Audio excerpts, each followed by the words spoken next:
Dear students, refresh और grammar की इस क्लास के अंदर जो आज इम्पॉर्टेंट टॉपिक हम लेने जा रहे हैं वह टॉपिक है प्रेपोजिशन। ध्यान दीजिए, प्रेपोजिशन एक बहुत इम्पॉर्टेंट वर्ड कैटेगरी है। हालांकि ये लिमिटेड हैं, कहने का मतलब अगर देखें तो इनके नंबर अन्य शब्दों की तुलना में, जैसे कि हम नाउन या एडजेक्टिव, वर्ब, एडवर्ब की तुलना में लिमिटेड वर्ड्स हैं। इसके बावजूद इंग्लिश लैंग्वेज में इन प्रेपोजिशंस का बहुत महत्वपूर्ण, एक कहना चाहिए कि रोल होता है। ये प्रेपोजिशंस क्या होते हैं ये सबसे पहले समझते हैं। आपके सामने एक न्यूज़पेपर से ली हुई एक छोटी सी न्यूज़ यहाँ पर दिखाई गई है। अब इसको ध्यान से पढ़िए और ये पैसेज है, a group of ministers has recommended several steps for making life easier for all small businesses under GST, including backing a plan for raising the registration threshold, while another panel has cleared the decks for levying state-specific cess, sparing the burden on consumers across the country. आप इस पैसे कुछ शब्दों को हमने यहाँ bold किया है, जैसे कि a group of ministers has recommended several steps for, यानी यहां पर आप ध्यान से देखिए, several steps for making life easier for small businesses. So making life easier for small businesses under GST, जो गुड्स एंड सेल्स टैक्सेस है, services जो टैक्स है उसको लेकर, उसको इंक्लूडिंग करते हुए बेकिंग ए प्लान फॉर, तो इंक्लूडिंग और plan for raising the registration threshold, while another panel has cleared the decks for. Again देखिए फॉर का यूज हुआ, leaving state specific calamity cess, sparing the burden on consumers across the country. अब यहां पे ध्यान देखिए, आपने सबसे पहले ये जो फॉर का यूज यहां देखा, इसके पहले ये एक नाउन है और इसके बाद यहां वर्ब की आईएनजी फॉर का यूज किया है। इसके पीछे कारण यह है कि प्रेपोजिशन का प्रयोग किसी भी नाउन के पहले किया जाता है। अब अगर ये नाउन डायरेक्ट है तो ठीक है, अगर आपको वर्ब का प्रयोग करना पड़े प्रेपोजिशन के बाद, तो आप उस वर्ब को आईएनजी फॉर्म में बदल दीजिए, जिससे कि वह जेरंड बन जाएगा। जेरंड का मतलब है कि वर्ब की आईएनजी फॉर्म जब वर्ब के साथ साथ नाउन का काम करे तो वह जेरंड बन जाता है। इसलिए यहां पर जो मेक वर्ब है, इसको कर दिया making steps for making life easier. अब आप ध्यान दीजिए कि ये नाउन है, यानी किसी नाउन के पहले, प्री यानी पहले, पोजीशन स्थिति।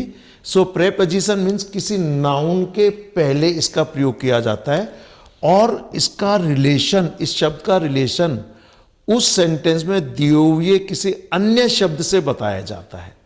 तो यहां पर अगर आप देखें तो ये एक तरह से जेरंड यानी नाउन का काम कर रहा है और यहां पर इसके पहले एक नाउन का प्रयोग हो गया है।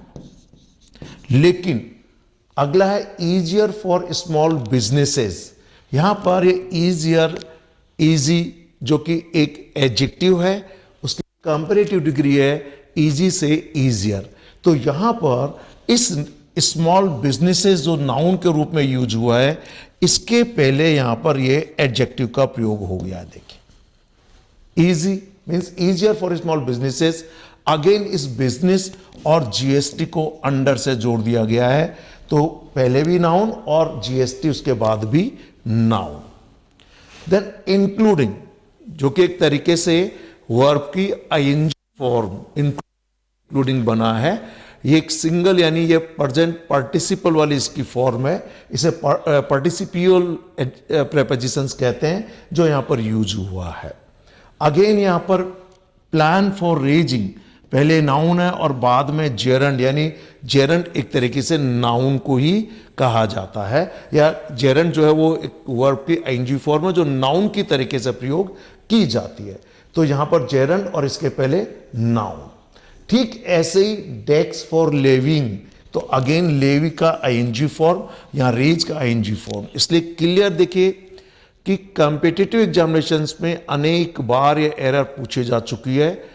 प्रेपोजिशन के बाद वर्ब की फर्स्ट फॉर्म दे दी गई, होना क्या चाहिए प्रेपोजिशन के बाद?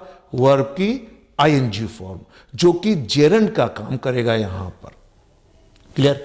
क्योंकि इसका प्रयोग किया किसके लिए जाता है? नाउन के लिए। तो नाउन के जगह पर आप वर्ब की आईएनजी फॉर्म जेरंड को यूज कर सकते हैं। प्रेपोजिशन के पहले नो डाउट आप नाउन यूज कर सकते हैं, एडजेक्टिव यूज कर सकते हैं, और जरूरत के हिसाब से आप वर्ब का यूज भी प्रेपोजिशन के पहले कर सकते हैं। यहां पर इस सेंटेंस में जो दिया गया, for living established subject calamities sparing burden on customers across the country, तो यहां पर कंज्यूमर्स एंड कंट्री को जोड़ा, प्रेपोजिशन से लगाकर जोड़ा गया अक्रॉस। अब आप इस एक ही पैराग्राफ में, पैराग्राफ के ये मान के चलिए अगर मोटे तौर पे देखें तो एक पैराग्राफ का ये पूरा एक ही सेंटेंस है। ये देखिए आप थोड़ा, ये न्यूज समझाने के लिए लिया है। इस अकेले एक सेंटेंस में आप खुद देखिए प्रेपोजिशंस का प्रयोग करके इस सेंटेंस को इनलार्ज किया गया, यानी बड़ा किया गया है। कितने प्रेपोजिशन यूज हुए हैं? 1 2 3 4 5 6 7 8 प्रेपोजिशंस का प्रयोग एक ही सेंटेंस में किया गया है। इससे आपको इन प्रेपोजिशंस की इंपॉर्टेंस पता चल रही होगी। तो शॉर्ट में ये कह सकते हैं, प्रेपोजिशंस वे शब्द हैं जो किसी सेंटेंस में किसी नाउन के पहले लगकर उस सेंटेंस में प्रयोग किए गए किसी अन्य शब्द, जो कि एडजेक्टिव, नाउन या वर्ब हो सकता है, से उसका रिलेशन बताता है। आइए अब इस प्रेपोजिशंस को और डिटेल में समझते हैं और कुछ एग्जांपल्स में आपको बताना चाहूंगा। इसलिए एक बार आप ध्यान से जो भी बोल्ड लेटर्स में शब्द छपे हुए हैं उनको आप नोट कर लीजिए, ध्यान से देख लीजिए। ये सारे शब्द प्रेपोजिशंस हैं और इसी से इसका महत्व पता चल रहा है कि एक ही सेंटेंस में 8 जगह पर प्रेपोजिशंस को प्रयोग किया गया है। ये जनरली एक किसी भी नाउन के पहले आप इन प्रेपोजिशन का प्रयोग करके इसका रिलेशन उस सेंटेंस में किसी अन्य नाउन से, किसी एडजेक्टिव से या किसी वर्ब से बता सकते हैं। यहां पर इस नाउन की जगह पर आप जेरंड, जो कि वर्ब की आईएनजी फॉर्म है, का प्रयोग भी कर सकते हैं। जैसे कि फॉर के बाद यहां मेकिंग का यूज किया गया है, ठीक ऐसे ही इस फॉर के बाद यहां पर लिविंग का यूज किया गया है, इस फॉर के बाद यहां रेजिंग का प्रयोग किया गया है, तो यह जेरंड है। आइए अब किस तरीके से इनके कॉम्बिनेशंस होते हैं, कैसे इनका शब्दों में रिलेशन है, मैं आपको बताना चाहूंगा। पहले आप सेंटेंस देखिए, I always abstain from alcoholic drinks. या एब्सटेन एक वर्ब है, किसी चीज से बचे रहना, और लिखा कि मैं हमेशा एल्कोहलिक ड्रिंक से बचता हूं। तो एब्सटेन के बाद यहां एक प्रेपोजिशन फ्रॉम का प्रयोग किया गया है और फ्रॉम के बाद एल्कोहलिक ड्रिंक्स नाउन दे दिया गया है। Second sentence, I agree with you, तो अगेन एग्री एक वर्ब है, इस एग्री के बाद विद लगाकर यू दे दिया गया है। हालांकि इस सेंटेंस में 2 अन्य प्रेपोजिशन और हैं, अबाउट एंड फॉर, पर अभी मैं वर्ब के बाद जो प्रेपोजिशन यूज हो रहे हैं उनको बता रहा हूं। I strongly object to your statement, तो object to something means your statement, और यहां पर इस टू के बाद ये कोई नाउन है, यहां पर इस विद के बाद प्रोनाउन है, यहां फ्रॉम के बाद नाउन है। Some army officers rebelled against the democratic government, तो अगेन रेबेल के साथ अगेंस्ट का यूज किया गया।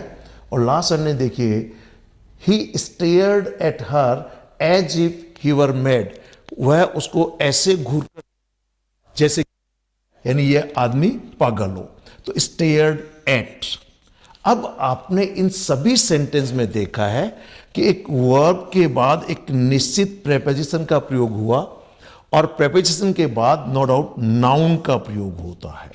तो इस नाउन के पहले एक प्रेपोजिशन, उसके पहले वर्ब, तो एक बहुत अच्छा कॉम्बिनेशन है कि सेंटेंसेस में किसी नाउन के पहले प्रेपोजिशन का प्रयोग करके इस नाउन का यह प्रेपोजिशन इस वर्ब से रिलेशन बता रहा है, इसका संबंध बता रहा है।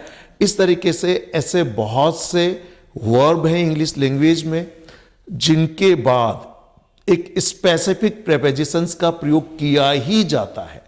कुछ रूल्स के आधार पर लगते हैं और कुछ जिन्हें हम लोग एप्रोप्रिएट प्रेपोजिशंस कहते हैं, मींस फिक्स्ड प्रेपोजिशंस कहते हैं।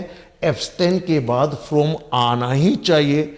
मैं और आप इसको अपने अनुसार बदल नहीं सकते हैं।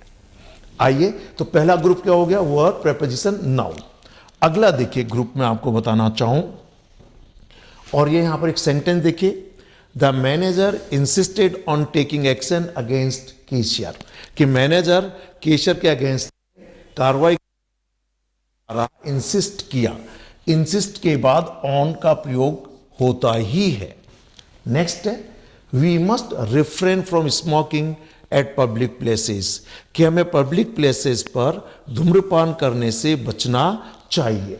तो यहां पर रिफ्रेन के बाद फ्रॉम लगा। अंतर यह है कि यहां पर इन प्रेपोजिशन के बाद जेरंड का प्रयोग किया, जो कि एक नाउन के रूप में हो गया, और इसके पहले यह वर्ब है। ठीक, यानी रिलेशन में तो वही हो गया, वर्ब, प्रेपोजिशन, देन नाउन। इसलिए यदि किसी प्रेपोजिशन के बाद कोई वर्ब कॉम्पिटिटिव एग्जामिनेशन में खास तौर से कॉमन एरर के सेक्शन में फर्स्ट फॉर्म दी हुई हो, तो तुरंत आप उस फर्स्ट फॉर्म को आईएनजी फॉर्म में बदल दीजिए, ताकि वो जेरंड बन जाए। जेरंड से तात्पर्य यह है जो नाउन का काम करे। अगली वर्ब की कैटेगरियां देखिए, the army rescued the child from fire. यह रेस्क्यू के बाद ऑब्जेक्ट के रूप में लगा the child. We rescue somebody from something. Clear? तो यहां पर verb plus object, and object के बाद इस वर्ब के अकॉर्डिंग प्रेपोजिशन का प्रयोग हुआ और उसके बाद नाउन का प्रयोग हुआ। क्लियर? नेक्स्ट सेंटेंस देखिए, don't hide the truth from your parents, कि आप अपने पेरेंट्स से सच्चाई मत छिपाइए। सो हाइड के बाद प्रेपोजिशन के रूप ऑब्जेक्ट के रूप में ट्रूथ, एंड प्रेपोजिशन यूज हुआ फ्रॉम योर पेरेंट्स। यहां फ्रॉम के बाद फिर यहां पर देखिए नाउन है। Next sentence, nothing can divert me from my aim, कि कोई भी चीज मुझे अपने एम से डाइवर्ट नहीं कर सकती। तो again divert somebody from something, यानी इन तीन तरीके के ग्रुप से एक बहुत इंपॉर्टेंट बात यह साबित होती है कि आप लोग कोई भी वर्ब के बाद कुछ फिक्स्ड प्रेपोजिशंस का प्रयोग करें और इसके बाद आप कोई नाउन लगाएं। बस अंतर यह है कि कुछ में वर्ब के बाद प्रेपोजिशन लगाकर डायरेक्ट नाउन आ गया, कुछ में इस नाउन की जगह पर जेरंड किया गया, जैसा कि इन सेंटेंसेस में, और कुछ जगह पर उस वर्ब के बाद ऑब्जेक्ट लगाया और ऑब्जेक्ट के बाद प्रेपोजिशन लगाया, जैसा कि इस 3 नंबर ग्रुप में दिया गया है। लेकिन अल्टीमेटली यहां पर प्रेपोजिशन का जो फंक्शन है, जो काम है, वह काम यह है कि किसी नाउन से पहले किसी प्रेपोजिशन को लगाकर उस नाउन का उस प्रेपोजिशन के द्वारा किसी वर्ब से रिलेशन बताया गया है। तो यहां पर मैं एक बार बताना चाहूं कि कोई भी जो ये जेरंड हो सकता है, नाउन भी कह सकते हैं, इनके पहले ये प्रेपोजिशन लगा और ये प्रेपोजिशन इस नाउन का इस वर्ब से रिलेशन बता रहा है कि क्या संबंध है। क्योंकि जैसा कि प्रेपोजिशन यानी प्रीपोजिशन 2 शब्दों से जुड़ा, किसी नाउन के पहले आकर उसकी स्थिति बताना। तो ये पहला वर्ड ग्रुप है। नेक्स्ट आइए, और कुछ यहां पर मैंने ग्रुप ऑफ वर्ड्स यानी फ्रेज दिए हैं, जैसे कॉज फॉर एंजाइटी। यहां पर कॉज और एंजाइटी दोनों नाउन है, इसे फोर से जोड़ा गया है। एक्सेस टू इंटरनेट, एक्सेस और इंटरनेट दोनों नाउन है, 2 से जोड़ा गया है। Faith in God, faith abstract noun है, गॉड भी नाउन है और दोनों को इन से जोड़ा गया है। इंटरेस्ट इन बुक्स, इंटरेस्ट भी नाउन है, बुक्स भी नाउन है, प्रेपोजिशन इनसे जोड़ा गया है। क्वालिफिकेशन फॉर ए पोस्ट, तो पोस्ट भी नाउन, क्वालिफिकेशन भी नाउन और फॉर से जोड़ा गया है। वांट ऑफ मनी, तो वांट भी नाउन के रूप में, मनी नाउन, ऑफ से जोड़ा गया है। लस्ट फॉर मनी, यानी लस्ट का मतलब किसी कोई स्ट्रॉन्ग डिजायर जिसे कहना चाहिए, बहुत तीव्र इच्छा। सो लस्ट फॉर मनी, तो लस्ट और मनी दोनों नाउन को जोड़ा गया। Remorse for a crime, remorse का मतलब है पश्चाताप, क्राइम का मतलब अपराध, तो क्राइम के लिए पश्चाताप। अब यहां दो नाउन्स को, यानी इस नाउन के पहले यह प्रेपोजिशन लगा और इस नाउन का इस प्रेपोजिशन के द्वारा अन्य नाउन से कुछ रिलेशन, कुछ संबंध बताया गया है। तो पहला combination verb plus preposition plus noun, यहां पर है noun plus preposition plus noun. Clear? आइए नेक्स्ट देखते हैं, एंग्री विद ए पर्सन। ये एंग्री एडजेक्टिव है, पर्सन नाउन है, विद से जोड़ा गया। Confident of success, confident adjective है एंड सक्सेस नाउन है, ऑफ से जोड़ दिया गया। Eligible for a post, eligible adjective है, पोस्ट नाउन है, दोनों को फॉर से जोड़ दिया गया। Grateful to a person, grateful वाला कृतज्ञ यानी एडजेक्टिव है, नाउन यानी पर्सन से जोड़ दिया गया टू के द्वारा। एट स्टडी, तो यहां पर एडजेक्टिव है, स्टडी नाउन है, एट से जोड़ दिया गया। वर्दी ऑफ रिस्पेक्ट, वर्दी एडजेक्टिव है, रिस्पेक्ट नाउन है, ऑफ से जोड़ दिया गया। इट मीन्स लास्ट में तो ये सभी नाउन है, देखिए ये सभी नाउन्स। इन नाउन्स के पहले प्रेपोजिशन लगाकर इसका रिलेशन किसी एडजेक्टिव से दर्शा दिया गया। तो तीसरे तरीके का जो यूज, जो फंक्शन जो प्रेपोजिशन का हुआ है कि एक नाउन को पहले प्रेपोजिशन लगाकर किसी एडजेक्टिव से उसे जोड़ दिया गया, उसे एडजेक्टिव से रिलेशन बता दिया गया है। इसी में एक चीज और बताना चाहूंगा कि कुछ एडजेक्टिव के साथ कुछ फिक्स्ड प्रेपोजिशंस आते हैं और यदि नाउन की बजाय वर्ब का प्रयोग करना पड़े, यानी एक्शन दिखाना पड़े, तो हमें उस एक्शन वर्ब की आईएनजी फॉर्म का प्रयोग करेंगे जो कि जेरेंड के रूप में हो जाएगा। ये कुछ एग्जांपल्स देखते हैं। जैसे आपके सामने पहला एक सेंटेंस है, she is fond of reading books.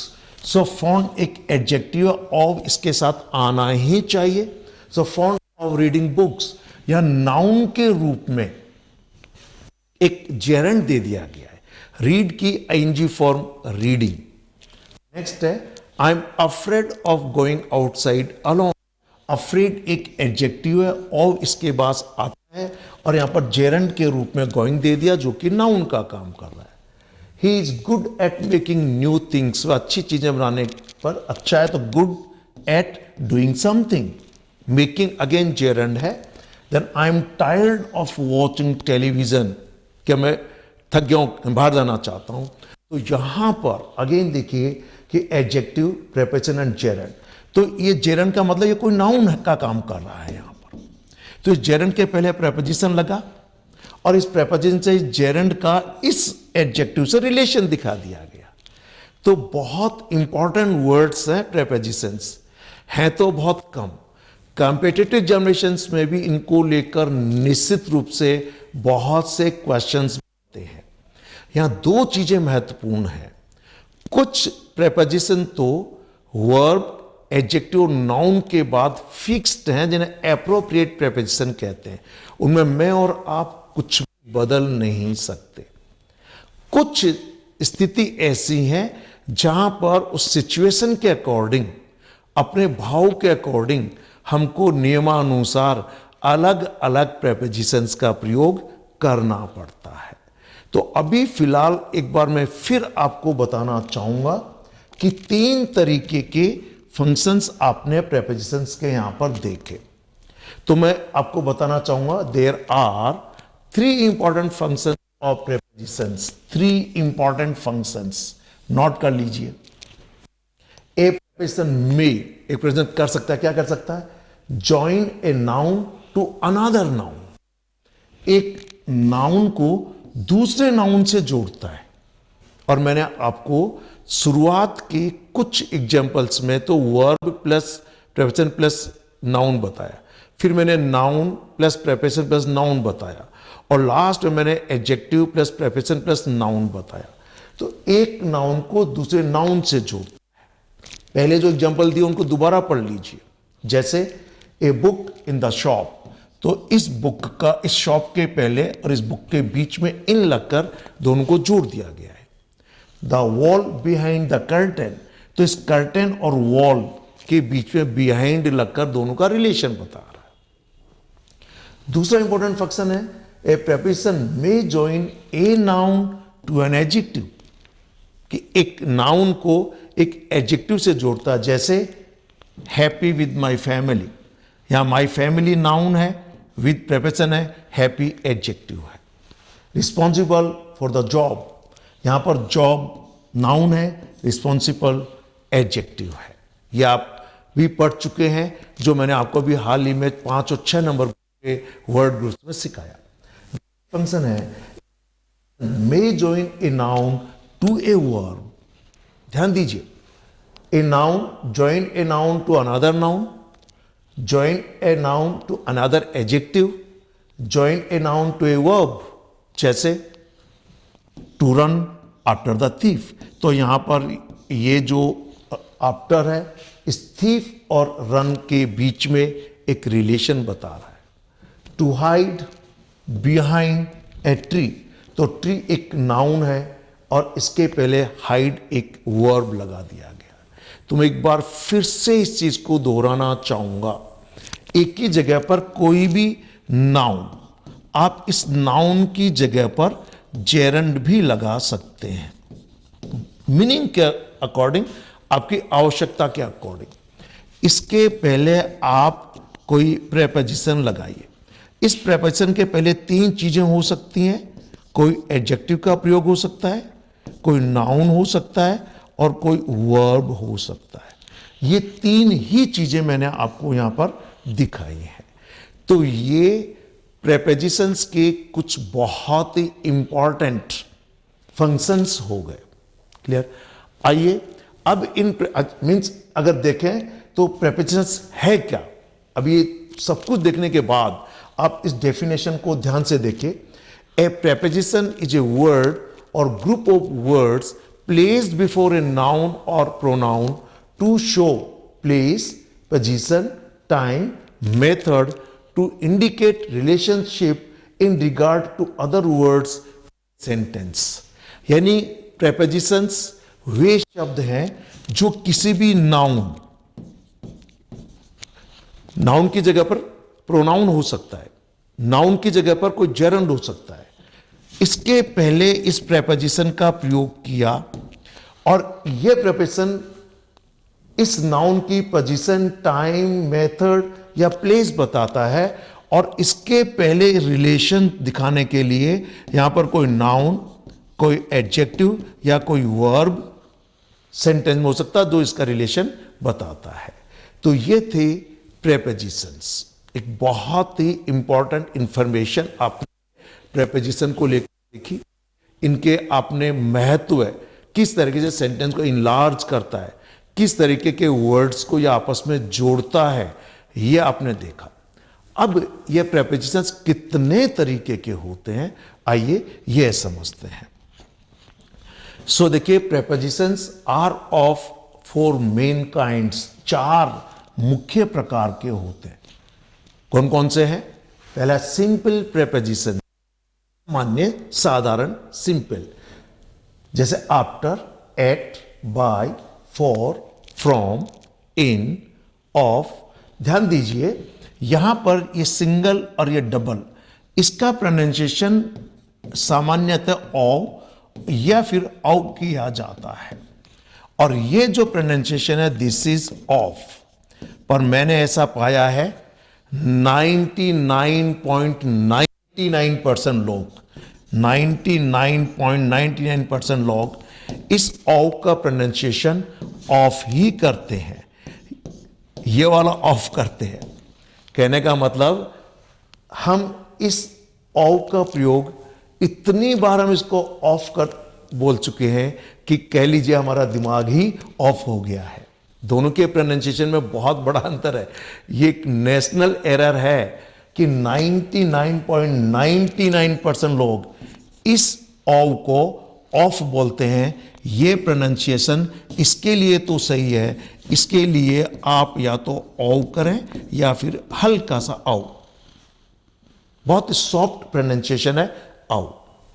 Next, on, out, through, till, to, up, with, ये है simple prepositions. It means simple prepositions consist of one word. एक ही शब्द देखिए आप खुद शब्द में, they are not derived from any other word. जबकि बाकी जो prepositions किसी शब्द में कुछ प्रीफिक्स जोड़कर बनाए जाते हैं, ये अपने आप में मौलिक हैं, एलिमेंट्री हैं। ये किसी दूसरे शब्दों को आपस में जोड़कर नहीं बनाए गए हैं, अपने आप में ओरिजिनल वर्ड्स हैं या दूसरे शब्द से नहीं बनाए गए हैं। ठीक, ये थे सिंपल, पर इनके यूसेज अलग अलग हैं। प्रेपोजिशन के यूज के लिए आप कोई अच्छी ग्रामर को स्टडी करें या आप कोई बहुत अच्छी इंटरनेशनल लेवल की कोई डिक्शनरी में आप इन प्रेपोजिशन का यूसेज वाक्यों में प्रयोग सीखें, ताकि आप सही संदर्भ में इनका प्रयोग कर सकें। आइए दूसरे तरीके के प्रेपोजिशंस हैं जिन्हें हम लोग बोलेंगे कंपाउंड प्रेपोजिशंस। कौन कौन से हैं?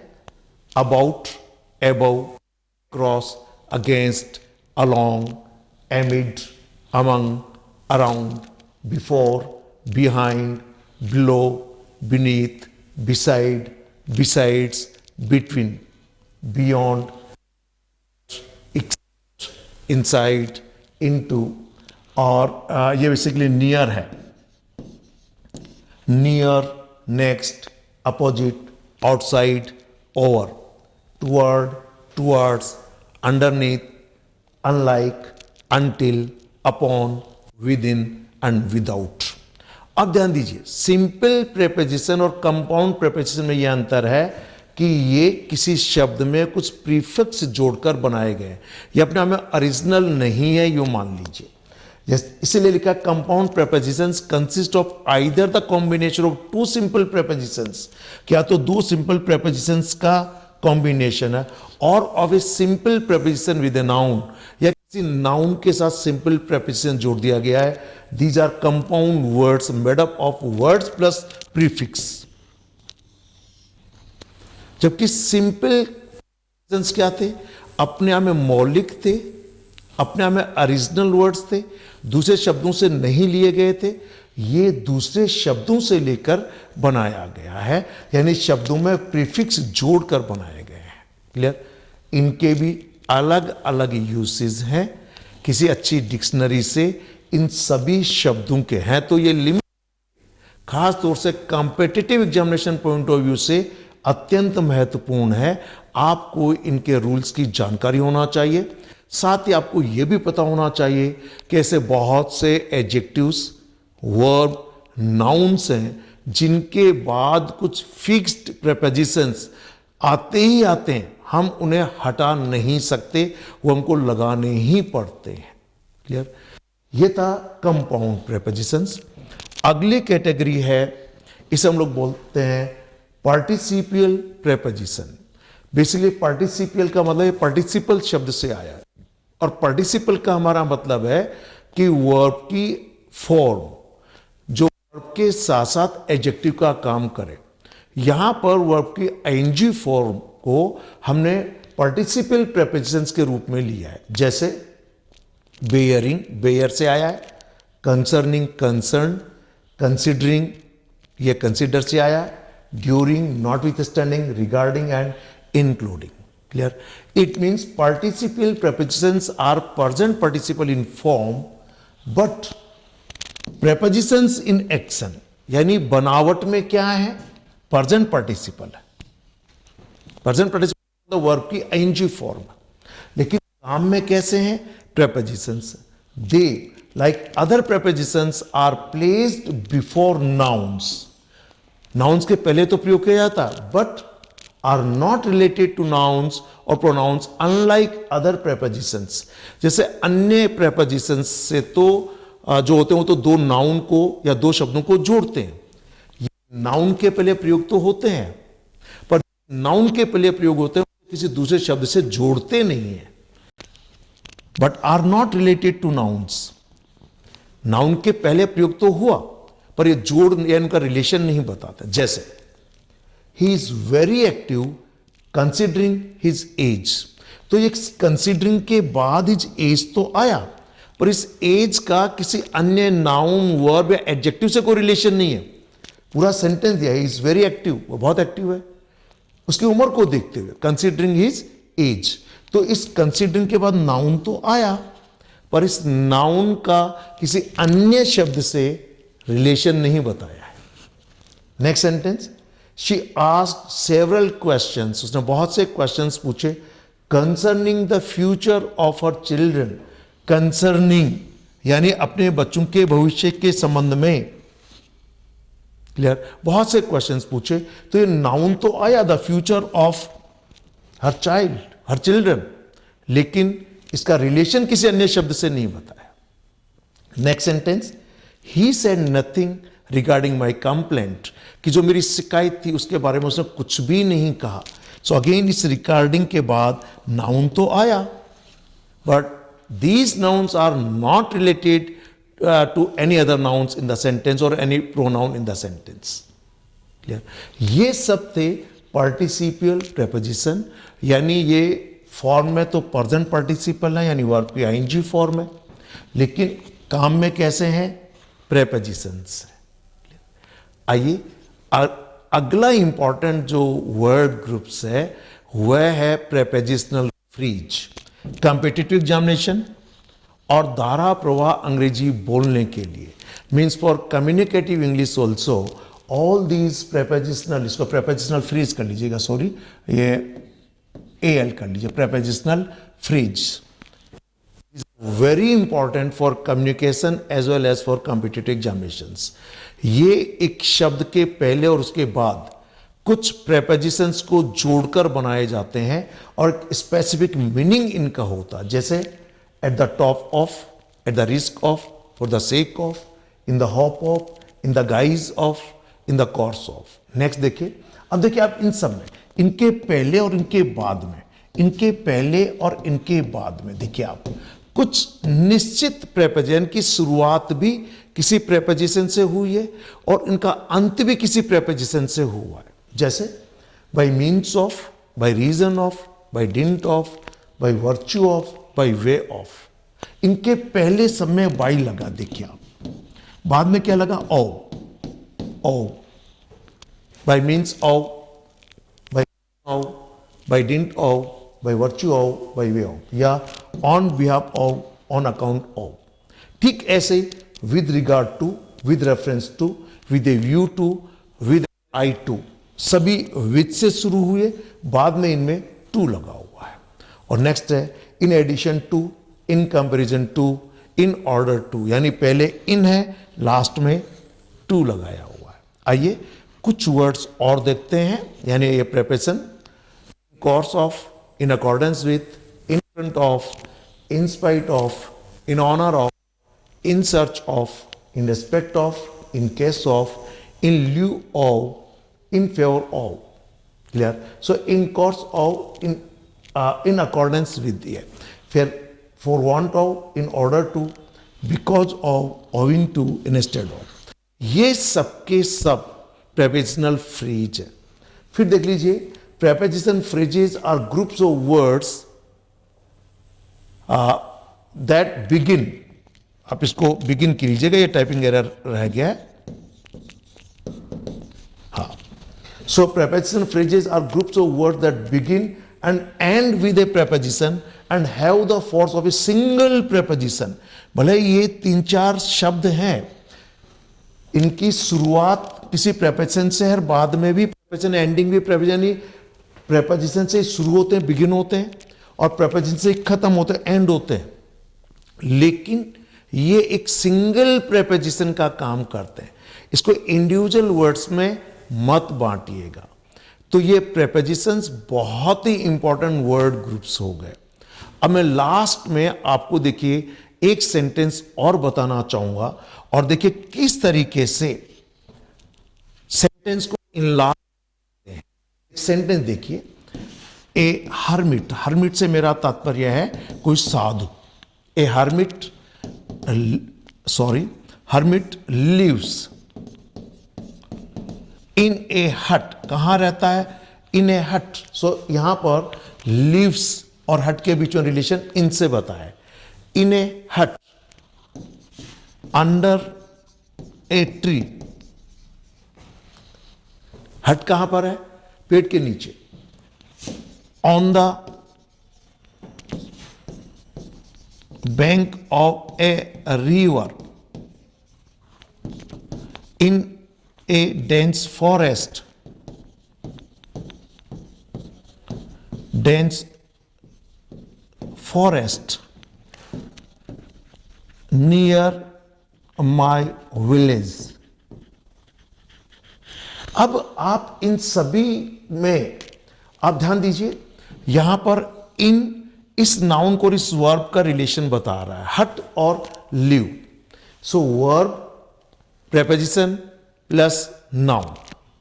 अंडर ए ट्री, तो यहां ट्री और हट का रिलेशन बता दिया गया। On the bank of a river, तो यहां नदी के किनारे और ट्री का रिलेशन बता दिया गया। इन ए डेंस फॉरेस्ट, तो यहां रिवर का डेंस फॉरेस्ट से संबंध इनसे बता दिया गया। ये ऑन, ये अंडर, और नियर माई विलेज, तो ये नियर भी यहां प्रेपोजिशन है। अब आप देखिए कि एक साधु एक झोंपड़ी में रहता है। ये हट, ये झोंपड़ी कहां है? पेड़ के नीचे। ये पेड़ कहां है? On the bank of a river. ये रिवर कहां है? इन ए डेंस फॉरेस्ट, यानी घने जंगल में है। ये जंगल कहां है? Near my village. अब आप इस एक छोटे से सेंटेंस से भी इन प्रेपोजिशंस की इंपॉर्टेंस समझ सकते हैं। सेंटेंस सिर्फ एक सिंपल सेंटेंस है। सिंपल सेंटेंस से मेरा मतलब सब्जेक्ट प्लस वर्ब, और ये वर्ब भी इंट्रांजिटिव वर्ब है, यानी इसमें ऑब्जेक्ट नहीं लगा है। लिव इंट्रांजिटिव वर्ब है। इट लिव्स, एक साधु रहता है। अब यहां पर आपने प्रेपोजिशन लगाकर कह दिया गया कि एक साधु मेरे गांव के पास घने जंगल में नदी के किनारे पेड़ के नीचे एक झोंपड़ी में रहता है। इन्हें हट, ये भूल गया, इन्हें हट।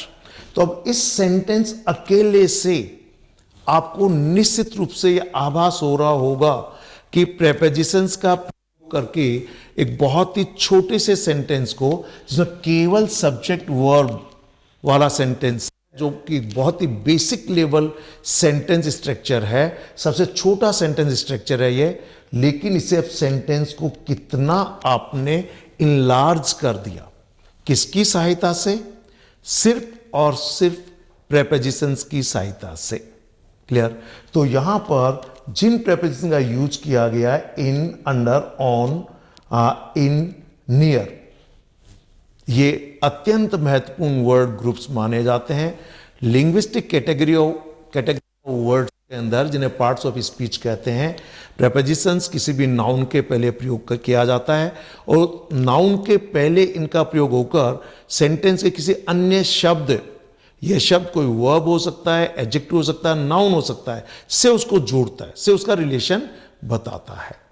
आपको देखिए, अगर इनकी कम मास्टरी आप करना चाहते हैं तो पहले तो उन एडजेक्टिव, वर्ब, नाउन को सीखिए जिनके बाद एक निश्चित, यानी कोई फिक्स्ड प्रेपोजिशन का प्रयोग हमेशा किया जाता है।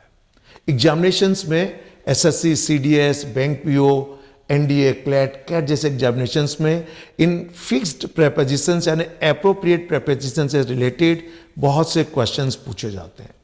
साथ ही सही अंग्रेजी लिखना बोलना सीखने के लिए जो प्रेपोजिशन, जो शब्द मैंने आपको अभी बताए हैं, चाहे वो सिंपल प्रेपोजिशंस हों, चाहे वो कंपाउंड प्रेपोजिशंस हों, चाहे प्रेपोजिशनल फ्रेज हों, किसी अच्छी ग्रामर की बुक की हेल्प से, या फिर किसी भी अच्छी डिक्शनरी की सहायता से आप इन सभी प्रेपोजिशंस के जितने भी यूसेज हैं उनको सीखें और इनका वाक्यों में प्रयोग कीजिए, क्योंकि बिना प्रेपोजिशंस के सेंटेंस को यानी बड़ा करना, लंबा करना या बहुत और सूचनाएं देना संभव नहीं हो पाता है।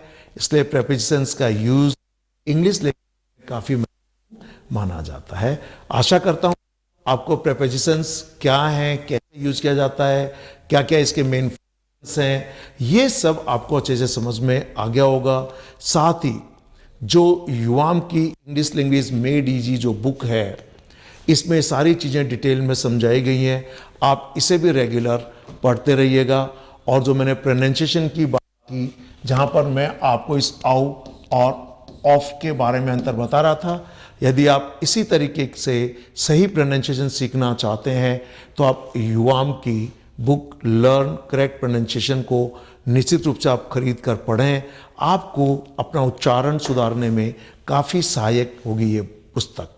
Okay, thank you very much, have a nice day.